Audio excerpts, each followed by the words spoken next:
اب کرنا کیا ہے ہم نے؟ مقصد حیات سمجھ میں آ گیا، اچھا عمل، اللہ کی عبادت، شکر گزاری۔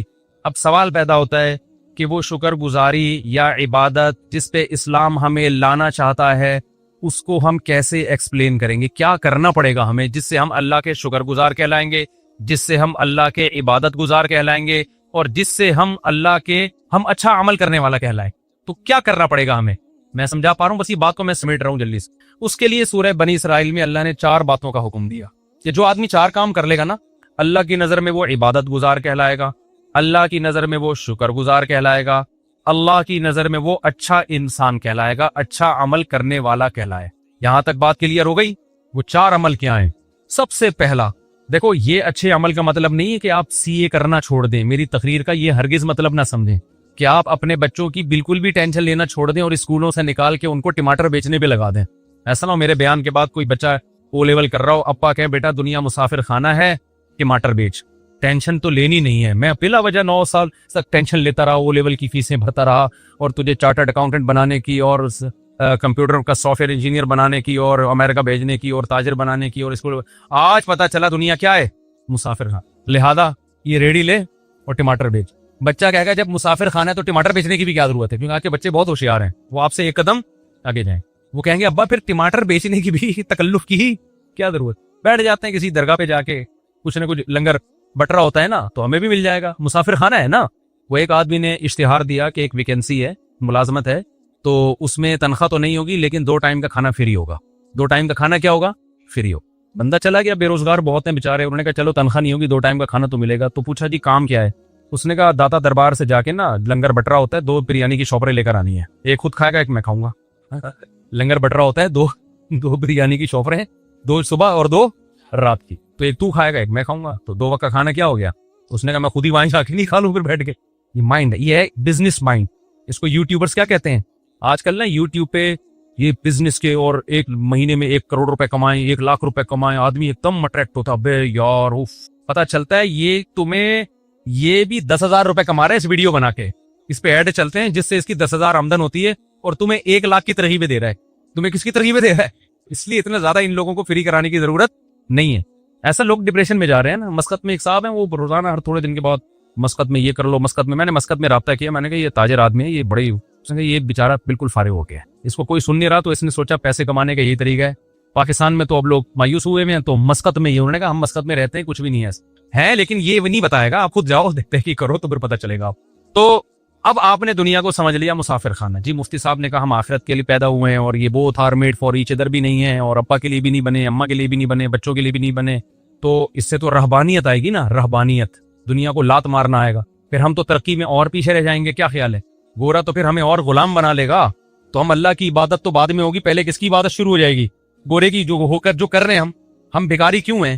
سائنس ٹیکنالوجی میں اگر ہم آگے ہوتے تو بھکاری ہوتے؟ تو اسلام کسی ایسی بات کا حکم دے سکتا ہے جس سے آپ اور بھکاری بن جاؤ؟ کیا خیال ہے؟ اکاؤنٹنگ کا علم تو اسلام نے سکھایا سب سے پہلے۔ سورہ بقرہ کی سب سے لمبی آیت اکاؤنٹنگ کی فضیلت میں نازل ہوئی ہے، قرآن کی سب سے لمبی آیت، سورہ بقرہ کی بھی نہیں، پورے قرآن، جس میں اللہ نے معاملات کی لکھت پڑھ کا حکم دیا ہے تاکہ جھگڑا نہ ہو۔ تو چارٹرڈ اکاؤنٹنٹ یہی تو کرتا ہے کہ جھگڑے سے بچاتا ہے۔ کیا خیال ہے بھائی جان؟ تبھی اکاؤنٹنگ کے علم کی بنیاد سب سے پہلے مسلمانوں نے رکھی ہے، گوروں نے مسلمانوں سے لیا یہ علم۔ تو مسافر خانے کا یہ قطعاً مطلب نہیں ہے کہ آپ سب بچوں کو کس پہ لگا دیں؟ ٹماٹر بیچنے پہ لگا دیں۔ پھر مسافر خانے کا مطلب کیا ہے؟ وہ اللہ نے بتایا ہے 4 شرطیں پوری کر لو تو عبادت گزار بھی کہلاؤ گے، 4 شرطیں پوری کر لو تو شکر گزار بھی کہلاؤ گے، 4 شرطیں پوری کر لو تو اچھا عمل کرنے والا بھی کہلاؤ گے، اور پھر میری طرف سے دنیا میں بھی کامیابی اور آخرت میں بھی۔ وہ 4 شرطیں کیا ہیں؟ سورہ بنی اسرائیل میں وَمَنْ أَرَادَ الْآخِرَةَ، یہ 4 شرطیں گورے میں نہیں پائی جاتی، یہ 4 شرطیں گورے میں نہیں پائی جاتی۔ جب آپ میں یہ 4 شرطیں پائی جائیں گی تو آپ گورے سے آگے نکل جاؤ گے، سمجھتے ہو؟ پیچھے نہیں رہو گے آپ، بلکہ کیا ہو جاؤ گے آپ آگے نکل جاؤ گے۔ پہلی شرط وَمَنْ أَرَادَ الْآخِرَةَ، ہر کام میں ارادہ آخرت کا ہونا چاہیے، دنیا کا نہیں ہونا چاہیے۔ وہ جو ڈرامہ ہم نے بچپن میں، ڈرامے دیکھنا صحیح نہیں ہے، بچپن کی بات کر رہا ہوں میں، اس وقت کے ڈرامے ایسے ہوتے تھے کہ آدمی غیر مسلم ڈرامہ دیکھ کے مسلمان ہو جاتا تھا، لڑکیاں شرعی پردہ کر لیتی تھیں ڈرامہ دیکھ کر، ایسے زاولک کا دور تھا نا، تو وہ دوپٹے میں، ہیروئن بھی دوپٹے میں آتی تھی، ٹھیک ہے، اور جو ہیرو ہوتا تھا سرسوں کا تیل لگا کے آتا تھا سائیڈ کی مانگ نکال کے، وہ ہیرو زیادہ شریف لگ رہا ہوتا تھا اپنے بچے سے، آپ کہتے تھے اس ہیرو سے ہی سیکھ لے تو کچھ، تو وہ ڈرامے وہ بھی جائز نہیں تھے، لیکن ایک مثال دے رہا ہوں میں، وہ بچپن میں کچھ سبق آموز چیز مل گئی. تو اب مجھے ایک بات بتاؤ، قرآن کہتا ہے وہ جو پائلٹ بننے کے لیے گیا تھا اور کیلے کے چھلکے پہ پھسل گیا اور ہڈی ٹوٹ گئی اور پائلٹ نہ بن سکا، وہ ناکام تھا نا. ڈرامے میں تو یہی دکھائیے، ناکام ہو گیا ایک آدمی کی مسٹیک کی وجہ سے. لیکن اگر وہ قرآن کی شرط پہ عمل کرتا، ومن اراد الآخرہ، جو بھی عمل اس میں نیت کیا ہو آخرت کی، تو وہ پھسلنے سے ناکام نہیں ہوتا. اللہ قیامت میں اس کا شمار پائلٹ میں اٹھاتے اور اللہ کہتے یہ وطن کے دفاع کے لیے، مجھے راضی کرنے کے لیے جہاز اڑانا سیکھ رہا تھا. اگر یہ اپنے مقصد میں کامیاب ہو گیا تو بھی کامیاب، نہیں ہو گیا تو اس کا شمار مجاہدین میں لکھ لیا گیا. نبی صلی اللہ علیہ وسلم نے فرمایا ارمو بنی ارمو فإن اباکم کان رامیا. صحابہ سے فرمایا تیر اندازی سیکھو، اس لیے کہ تمہارے باپ اسماعیل تیر انداز تھے. تو ہمارے نبی نے تو ہمیں دفاع کا حکم دیا ہے. آپ صلی اللہ علیہ وسلم نے فرمایا الخیل معقود فی نواصیہ الخیر الی یوم القیامہ. گھوڑے کو نبی نے عزت دی اس لیے کہ اس پہ جہاد ہوتا ہے. آپ صلی اللہ علیہ وسلم نے تیر اندازی کی فضیلت بیان کی، نشانہ بازی کی.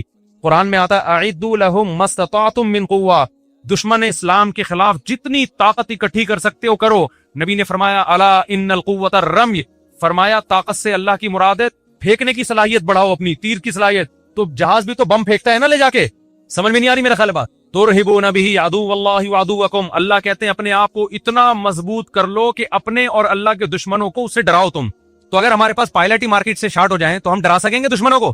ہمارے سارے پائلٹ نکل گئے اللہ اللہ کرنے کے لیے نا، کہ جی ٹماٹر بیچوں گا. مفتی صاحب نے بیان کیا دنیا مسافر خانہ ہے، لہٰذا ہم کیا کریں گے؟ اب ٹماٹر بیچیں گے. اب ہم پائلٹ بھی نہیں بنیں گے، اب ہم ٹماٹر بیچیں گے. تو ہماری ایئر فورس کی ایسی کی تیسی. اب جب انڈیا آئے گا حملہ کرنے کے لیے تو ٹماٹر پھینکیں گے نا ہم جہازوں پہ، اور ہمارے پاس تو ٹماٹر ہی ہوں گے. کیا خیال ہے؟ لہذا آپ پائلٹ بننے کو ہدف بناؤ بھائی. ہمیں ضرورت ہے اچھے پائلٹوں کی، راشد مہناز جیسے پائلٹوں کی. راشد مہناز کا ہدف اگر پائلٹ برائے پائلٹ ہوتا تو خدا کی قسم وہ ملک کے دفاع کے لیے جہاز تو نیچے نہیں گراتا وہ، کیونکہ اس کا مستقبل تباہ ہو رہا تھا اس میں، جو بظاہر ہو گیا. آپ نشان حیدر دو، اس سے راشد مہناز کو کیا فائدہ ہو رہا ہے؟ باقیوں کو تو موٹیویشن مل رہی ہے، لیکن راشد مہناز کو فائدہ آخرت کا ہو رہا ہے. اگر اس نے یہ کام کس کے لیے کیا؟ اللہ کے لیے کیا، دنیا کے لیے نہیں کیا اس نے. سمجھ میں آ رہی ہے بات کہ نہیں آ رہی ہے؟ یہی وجہ ہے کہ کافر میں اتنی ہمت نہیں ہوتی کہ دوسرا کوئی جاسوس اس کے جہاز میں گھس جائے اور وہ جہاز کو نیچے کی طرف موڑ دے. وہ کہے گا میں نے جس مقصد کے لیے پائلٹ بنا ہوں، میں نے اگر اپنے آپ کو مارنا ہی ہے تو میرا تو فیوچر تباہ. مجھے ریٹائرمنٹ پہ کیا ملے گا؟ یا تو کوئی سرفرا یہ کام کرے گا، یا پھر وہ یہ کام کرے گا جس کے نظر میں کیا ہے؟ بولو آخرت. تو آپ بچوں کو پائلٹ بھی بناؤ بھائی، آپ چارٹرڈ اکاؤنٹنٹ بھی بناؤ، تاکہ دھاندلی نہ ہو ملک کے اندر، تاکہ لوگ ایک دوسرے کا مال غلط حساب و کتاب کر کے کھائیں نہیں. تو پہلی شرط اللہ نے کیا بیان کی؟ میں جلدی بات کو سمیٹتا ہوں. ومن اراد الآخرہ، جو کام بھی کرنا ہے نیت کیا کرنی ہے؟ آخرت، اور اچھے سے اچھا کرنا ہے.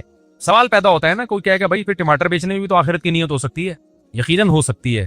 نبی نے فرمایا ایماندار تاجر قیامت کے دن پیغمبروں کے ساتھ. اگر کوئی ٹماٹر بیچ رہا ہے اس نیت کے ساتھ کہ میں لوگوں کے سامنے بھیک نہ پھیلاؤں، تو اللہ کی قسم ٹماٹر بیچنے کا بھی اس کو ثواب بولو ملے گا. نیت کیا ہے؟ آخرت. پھر وہ دو نمبری نہیں کرے گا ٹماٹر بیچنے میں. پھر وہ ایسا نہیں ہوگا کہ ٹماٹر کی پیٹی میں اوپر اچھے اندر سڑے ہوئے، وہ یہ گڑبڑ نہیں کرے گا. لیکن پھر آپ کو موٹیویشن کیسے ملے گی؟ اس کے لیے نبی نے فرمایا المؤمن القوی خیر من المؤمن الضعیف. طاقتور مومن اللہ کو کمزور مومن سے زیادہ محبوب. تو طاقت جسمانی بھی ہو سکتی ہے، سائنس اور ٹیکنالوجی کی قوت بھی. اس طاقت کی ڈیفینیشن یہ ہے کہ آپ وہ کچھ کر سکتے ہو جو دوسرا نہیں کر سکتا. تو آپ جب کسی اچھی پوسٹ پہ جاتے ہو تو آپ وہ کچھ کر سکتے ہو جو ایک عام آدمی رکشہ چلانے والا اور ٹماٹر والا نہیں کر سکتا. تو آپ اس نیت سے حکومت کی لگام اپنے ہاتھ میں لینے کی کوشش کرو. آپ اس نیت سے ترقی کی کوشش کرو کہ میں پاورفل مسلمان بننا چاہتا ہوں. اور ہمارے نبی کو پاورفل مسلمان وہ کمزور اور ضعیف مسلمان سے زیادہ محبوب ہے. اور نبی نے فرمایا مجھے نہیں بلکہ کس کو محبوب ہے؟ اللہ کو زیادہ محبوب. بات آ رہی ہے سمجھ میں؟ دوسری شرط قرآن نے کیا بیان کی ہے؟ من اراد الآخرۃ وسعى لها سعیا. تو آپ جو کام بھی کر رہے ہو کس کے لیے کرنا ہے آپ نے؟ آخرت. دوسری کوشش وسعى، کوشش بھی کرے، صرف نیت کافی. آپ نے بیٹھ گئے کہ جی آخرت ملتی ہے محنت کرنے سے، کچھ اچھا یعنی طاقتور بنوں گا میں جناب بیوروکریسی میں جاؤں گا، میں اچھا تاجر بنوں گا، پیسہ کماؤں گا تاکہ مسلمان مضبوط ہوں، میں سائنس اور ٹیکنالوجی کے میدان میں ترقی کروں گا. صرف کس کے لیے؟ اللہ کے لیے. یا میں ٹماٹر ہی بیچوں گا، تجارت کروں گا، کس کے لیے؟ اللہ کے حکم کا پورا کرنے کے لیے. آخرت نیت ہے میری تاکہ صدقہ کروں، بھیک نہ مانگوں. اب کر نہیں رہے آپ، پڑھے ہوئے امتحان آ رہے ہیں, پڑھے ہوئے ہیں آپ, جیسے ہمارے کراچی میں لوگ کیا کر رہے ہیں, پڑھے ہوئے ہیں نا, کیا خیال, ہل ہی نہیں رہے آپ, تو اس کا مطلب آپ نے آخرت کی نیت تو کی ہے, وسعا کا مطلب کوشش بولو نہیں کیا آپ نے, تو آپ کا شمار کامیاب لوگوں میں نہیں ہوگا. نیتیں کر کے پڑے رہو, ہمت نہ کرو, عمل نہ کرو, تو پھر کچھ نہیں ملنے والا. اس نیت پہ اجر ملتا ہے جس میں عمل کرنے کی کوشش کرو, عمل ہو نہ سکے, پھر اللہ اجر دے دیتا ہے. جیسے وہ پائلٹ جس نے کوشش کی, بیچارہ کیلے کے چھلکے سے پھسل گیا, اس کی نیت ہوگی تو اجر ملے گا, ورنہ نیت برائے نیت سے کچھ بھی حاصل نہیں ہوتا, عمل بھی کرنا پڑے گا. تیسری شرط اللہ نے بتائی, وسعى لها سعيها, کوشش بھی اخفل طریقے سے نہیں کرنی, کوشش وہ والی کرنی ہے جو اللہ نے بتائی ہے. آپ اللہ کو راضی کرنے کے لیے وہ کوشش کرو جو اللہ نے نہیں بتائی, اللہ نہیں مانے گا. آج کتنے ایکٹر ہیں, اداکار ہیں, ناچنے والی فنکارہ ہیں, ان سے پوچھا جاتا ہے کہ آپ کو یہ عزت کیسے ملی, کہہ رہے بس اللہ کے لیے ہم نے یعنی یہ تو اللہ کا ہم پہ بڑا فضل ہوا, ہم ڈانس کلب میں گئے, ہم نے وہاں ڈانس سیکھا, اور لوگوں کو انٹرٹین کرنے کا ہم ذریعہ, ملک کی ترقی کا ہم ذریعہ بن رہے ہیں. اور ایکچولی یعنی نیت ہو سکتا ہے وہ بھی آخرت کی کر رہی ہو کہ لوگ خوش ہوں گے, ڈپریشن ختم ہوگی, اور جناب لوگ ایک انٹرٹین ہوں گے, اور ڈپریشن سے نجات ملے گی, اور خوشیاں ملیں گی لوگوں کو ہمارے ناچ گانے دے کر. تو یہ کوشش تو ہے, ہو سکتا ہے آپ کا جذبہ بھی اچھا ہو, مگر یہ کوشش اللہ کی بتائی ہوئی نہیں ہے, بلکہ اللہ کی طرف سے اس کوشش پر کیا ہے, پابندی. آپ نے دیکھا ایک آدمی ٹینشن کا مریض ہے, آپ نے چرس کی پڑیا پکڑا دی, اس کو ذرا سٹا لگا تو بالکل ٹھیک ہو جائے گا, ٹھیک ہو بھی گیا, آپ کی نیت بھی اچھی تھی, انسانیت کی خدمت, لیکن اس سٹے پہ آپ کو ثواب بولتے کیوں نہیں ملے. آپ سودی بینک میں جاب کرنا شروع کر دیا آپ نے, سودی بینک میں, کہ میں اپنے جو مجھے تنخواہ ملے گی میں اپنے باپ کی خدمت کروں گا, اس کو حج پہ بھیجوں گا, عمرے پہ بھیجوں گا. نیت آپ کی اچھی ہے, ثواب 2% کا آپ کو, کیونکہ حرام پیسوں سے باپ کی خدمت کا ثواب نہیں ملتا. سمجھ رہے ہو, آپ نے رشوت لے کے آپ نے کہا مسجد بناؤں گا, میں نے رشوت آج شراب کباب میں اڑا دی, آج مجھے اللہ نے ہدایت دی ہے, میں ان رشوت کے پیسوں سے مسجد بناؤں گا. اللہ اس رشوت کے پیسوں سے مسجد کو قبول نہیں کرتے. تو کوشش وہ کرنی ہے جو اللہ نے بتائی ہے. ربیع الاول میں آپ نے کنٹینر لا کے روڈ بلاک کر دیا اور جھنڈیاں لگا کے آپ ناچ رہے ہیں ہمارے نبی کی جشن آمد رسول, لوگوں کی گاڑیاں پھنس رہی ہیں, لوگ آفس نہیں پہنچ پا رہے. اس کوشش پہ آپ کی نیت اچھی ہو سکتی ہے, ثواب آپ کو نہیں ملے گا, کیونکہ ہمارے نبی تو تہجد کے لیے اٹھتے تھے نا, تو اس کی کوشش کرتے تھے کہ گھر والوں کی آنکھ نہ کھلے گئی, وہ ڈسٹرب نہ ہو. سلام کرتے تھے رات کو اگر گھر میں آ رہے ہیں اتنی آہستہ سے کہ جو سو رہا ہے وہ اٹھے نہیں, جاگ رہا ہے وہ جواب دے دے. وہ نبی یہ کیسے برداشت کریں گے کہ میرے نام پہ پورے ملک کو آپ محرم پہ امام حسین کے نام پہ موبائل کو سارے سگنل بند ہو جائیں, لوگ ایک ٹینشن میں آ جائیں. ملیشیا سے ایک تاجر آئے, ان کی میٹنگ تھی, وہ اتفاق سے محرم میں پہنچے, وہ کہہ رہے ہیں یار ہم کراچی ایئرپورٹ پہ اترے ہوئے کسی کا کسی رابطہ ہی نہیں ہو رہا, سگنل سارے کیا ہو گئے بند. کہہ رہے ہیں یار ملیشیا میں تو یہ نہیں ہوتا. میں نے کہا یہاں تو محرم میں الگ چیزیں پروگرام چلتے ہیں, ربیع الاول میں الگ چلتے ہیں, سفر میں الگ چلتے ہیں, ہر چیز میں ایک الگ ہی. نبی نے فرمایا جو راستے سے تکلیف دہ چیز نہیں اٹھاتا وہ مومن نہیں ہے. تو جو راستے میں کنٹینر پھینکے روڈ بلاک کرتا ہے وہ کہاں سے مومن ہو گیا؟ ایک کانٹے سے تکلیف زیادہ ہوتی ہے, ایک کنٹینر سے ہوتی ہے. ہمارے پیغمبر نے حکم دیا, بخاری مسلم کی حدیث ہے, کہ راستے میں کانٹا پڑا ہوا ہے نا, آپ گزر کے نہیں اٹھا رہے, آپ ایمان کے آخری درجے پہ بھی نہیں ہو. جو کانٹا پھینک رہا ہے وہ کیسے ہوگا؟ جو ہٹا نہیں رہا اس کو پورا کہا جا رہا ہے, تو جو پھینک رہا ہے وہ کہاں سے ایمان پہ ہوگا؟ اور جو کانٹے سے بڑی چیز کنٹینر, کتنی خواتین جو پریگننٹ ہوتی ہیں جن کو ایمرجنسی ہاسپٹل میں پہنچنا ہے, وہ جلسوں میں ٹریفک میں جام. محرم کے جلسوں میں کیا ہوتا ہے, ربیع الاول کے جلسوں میں کیا ہوتا ہے؟ مذہب کے نام پہ لوگوں کو اذیت پہنچائی جاتی ہے. جب ان سے کہا جائے بھائی کس صحابہ نے ربیع الاول منایا, کسی تابعی نے بنایا, آج بھی حرم میں نہیں منایا جاتا, تو آپ کیوں وہ کر رہے ہو؟ کہہ رہے ہم نبی کی محبت میں کر رہے ہیں. آپ یقیناً محبت میں کر رہے ہو, ہم آپ کی نیت پہ شک نہیں کرتے, مگر کر وہ رہے ہو جو آپ کا نفس آپ کو کہہ رہا ہے. اللہ رسول کے بتائے ہوئے طریقے کو آپ فالو نہیں کر رہے. تو قرآن نے تیسری شرط بیان کی ہے, کوشش تمہاری گڑھی ہوئی نہیں ہونی چاہیے, کوشش وہ ہونی چاہیے جو میں نے بتائی ہے. اور آخری شرط اللہ نے بیان کی جو انتہائی اہم, وَهُوَ مُؤْمِنٌ, اللہ کہتے ہیں ایمان بھی ہونا چاہیے, توحید پرست ہونا چاہیے. مشرک کا, کافر کا کوئی نیک عمل میں قبول نہیں کروں گا. اللہ پہ, اس کے پیغمبروں پر, اس کی کتابوں پر ایمان ہوگا تو نیکی کا اجر ملے گا, ادروائز دنیا میں اجر ملے گا, آخرت میں اجر نہیں ملے گا. بات آ گئی کھوپڑی شریف, اب تو دماغ شریف کہنا چاہیے. تو یہ 4 شرطیں میرے بھائی پوری کر لو. ہم آپ کو ترقی سے منع نہیں کرتے, ہم آپ کو پڑھائی سے منع نہیں کرتے, ہم تو کہتے ہیں پڑھو. ہمارا تو ان پڑھ ہونا ہی دنیا کی بربادی کا بہت بڑا سبب ہے, لیکن کس کے لیے پڑھو؟ آخرت کے لیے پڑھو, محنت کرو. محنت 4 شرطیں آخری ریوائز کر دیتا ہوں. نمبر 1, ہر کام میں نیت آخرت. نمبر 2, کام بھی کرنا ہے, خالی نیتیں کر کے نہیں بیٹھنا. نمبر 3, کام اللہ رسول سے پوچھ کے کرنا ہے, علماء سے پوچھنا ہے کہ شرعن یہ جائز ہے بھی یا نہیں ہے. اگر فتویٰ ملے جائز ہے تو کرو, ورنہ نہیں کر سکتے آپ اس کو. نمبر 4, آپ کا ایمان بھی ہونا چاہیے, اللہ پہ, اس کے رسولوں پر, اس کی کتابوں پر, ختم نبوت پہ, جو اسلام کے ضروری عقیدے ہیں جن کو ایمان مفصل, ایمان مجمل کہا جاتا ہے. اللہ کہتے ہیں جو ان عقیدوں کو نہیں مانے گا اس کا عمل قبول نہیں ہوگا, اس کا عمل راکھ کے ڈھیر کی طرح ہے, دیکھنے میں بہت لگتا ہے, پھونک مارو اڑ جائے گا. کیونکہ اللہ کہتے ہیں آنا میرے پاس ہے, جو مجھے مانتا ہی نہیں ہے تو اجر میں کہاں سے دوں گا اس کو. لوگ کہتے ہیں نیوٹن نے اتنی خدمت کی انسانیت کی تو کیا وہ بھی جہنم میں جائے گا؟ میں نے کہتا بھائی مجھے نہیں پتا وہ کہاں جائے گا, جنت میں جائے گا یا جہنم میں جائے گا, وہ تو نیوٹن آخرت میں ملے گا تو اس سے پوچھیں گے آج کل کدھر گھوم رہے ہو بھائی تم. لیکن ایک بات ہے کہ میں نے کہا آپ کو نیوٹن سے اتنی محبت ہے کیونکہ اس کے آپ پر احسانات ہیں, اس نے بہت سارے سائنسی عقدے حل کیے, اس کی وجہ سے بہت ساری چیزیں ایجاد ہوئیں. تو اللہ قیامت میں نیوٹن سے سوال کرے گا کہ پبلک کو تیرے احسانات کی وجہ سے تجھ سے محبت تھی, تو نے مجھے بھی یاد رکھا میرے احسانات کی وجہ سے, نہیں ہے بات سمجھ میں؟ تو اللہ تو سب سے پہلے کس کے بارے میں پوچھے گا؟ آپ کے ابا نے آپ کو فرانس 2 منٹ میں بعد پھر اذان ہوگی اور اذان کے فوراً بعد جماعت کھڑی ہو جائے گی, ٹھیک ہے نا, 9 بجے ہی جماعت ہوگی, بے فکر رہیں, جماعت دیر سے نہیں ہوگی. میں جہاں بھی بیان کے لیے جاتا ہوں نا جماعت ٹائم پہ ہی ہوتی ہے, تو 9 بجے ہی جماعت ہوگی, سنتوں کا ٹائم نہیں دیں گے. کیا خیال ہے؟